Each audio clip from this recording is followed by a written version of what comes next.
Meron ka bang friends in high places? Ako si Risa Singh San Kaupeng. Magkapit pandasal muna tayo.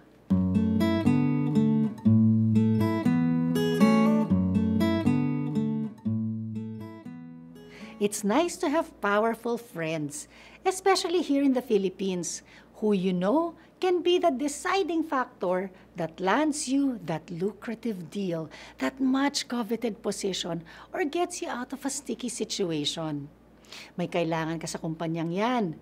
Buti na lang nagtatrabaho ang asawa ng pinsan mo dyan. May ina-applyan kang trabaho? May kilalang magulang mo kaya shortlisted ka na. May problema ka sa taxes? Ay, matutulungan ka ni kumpare sa BIR. Bilang mga Katoliko, alam mo bang ang dami nating kilalang friends in high places?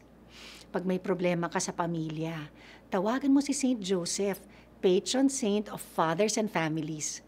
Pag may gamit kang nawawala, hingi ka ng tulong kay Saint Anthony de Padua, patron saint of lost things. Naku, never fail si Saint Anthony sa akin.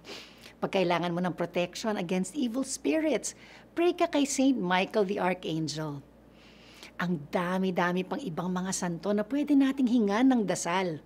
Sabi sa James 5 verse 16, "The earnest prayer of a righteous person has great power and produces wonderful results." Sino pa ang mas banal kundi ang mga santo sa langit? Kung ang isang bulong natin ay rinig agad ni Jesus, lalo na silang nasa langit na. Anong pinagdadaanan mo ngayon? Kaibigan, may patron saint yan. Hingi ka ng dasal at tulong sa santong yon. Let's pray. Lord, thank you for the angels and saints who continually pray for us in heaven. Amen.